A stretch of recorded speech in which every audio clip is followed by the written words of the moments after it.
tiesa taisnā pozīcijā. Kad tiesas kārts izkrīt taisnā pozīcijā, jaunais gads solās būt par atbildību, svarīgiem lēmumiem un iespējām mainīt savu dzīvi uz labo pusi. Tas ir laiks, kad viss, ko tu esi darījusi līdz šim, nesīs savus rezultātus. Tā būs kā dzīves eksāmena kārtošana. Attiecībās šī kārts norāda uz nepieciešamību izvērtēt savas saiknes dziļumu un nozīmi. Ja esi attiecībās, šis varētu būt gads, kad jūs pieņemat lielus lēmumus, piemēram, sadarināšanos, laulību vai kopīgu nākotnes plānošanu. Tas ir laiks, kad būs svarīgi būt godīgai pašai pret sevi un savu partneri. Ja esi viena, tiesa norāda uz iespēju satikt kādu, kas tev ir karmiski svarīgs. Cilvēku, kurš ne tikai iedvesmos tevi, bet arī palīdzēja saprast, ko tu patiešām vēlies no mīlestības. Darba un finanšu jomā tiesa sola nozīmīgas izmaiņas.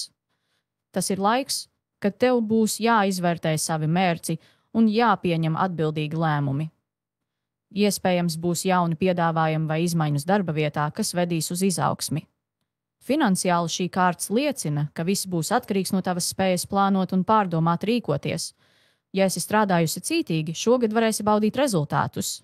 Un atceries, tiesa atgādina, ka dzīve ir kā bumerangs. Tas, ko tu dod, vienmēr atgriežas. Tāpēc šogad dari visu no sirds un nebaidies no rezultātiem. Tie būs pelnīti.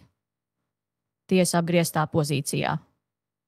Kad tiesas kārts izkrīt apgrieztā pozīcijā, jaunais gads var norādīt uz grūtībām pieņemt svarīgus lēmumus vai uz bailēm saskarties ar savas rīcības sekām. Tas ir laiks, kad tu, iespējams, izvairīsies no atbildības, bet tas var radīt sarežģījumus ilgtermiņā. Attiecībās šī kārts var liecināt par neskaidrībām vai grūtībām izrunāt svarīgus jautājumus. Ja esi attiecībās, tev var rasties sajūta, ka abi izvairāties no problēmu risināšanas. Šis ir gads, kad būs svarīgi pārvarēt bailes no atklātības un beidzot izrunāt to, kas sen bijis aktuāls. Ja esi viena, apgrieztā tiesa norāda uz nepieciešamību izvērtēt, vai tu pati sev neesi vislielākais šķērslis mīlestības atrašanā. Varbūt ir laiks piedot pagātni un virzīties uz priekšu. Darba un finanšu jomā apgrieztā tiesa var norādīt uz situācijām, kurās kavējas izšķiroši lēmumi vai rezultāti. Tas var radīt sajūtu, ka viss notiek pārāk lēni vai ka tu nespēji kontrolēt situāciju. Finansiāli tas ir brīdinājums izvairīties no nepārdomātiem tēriņiem vai darījumiem, kas balstīti uz nepilnīgu informāciju. Un zini, apgrieztā tiesa atgādina, ka neviens nav perfekts, bet svarīgākais ir mācīties no savām kļūdām.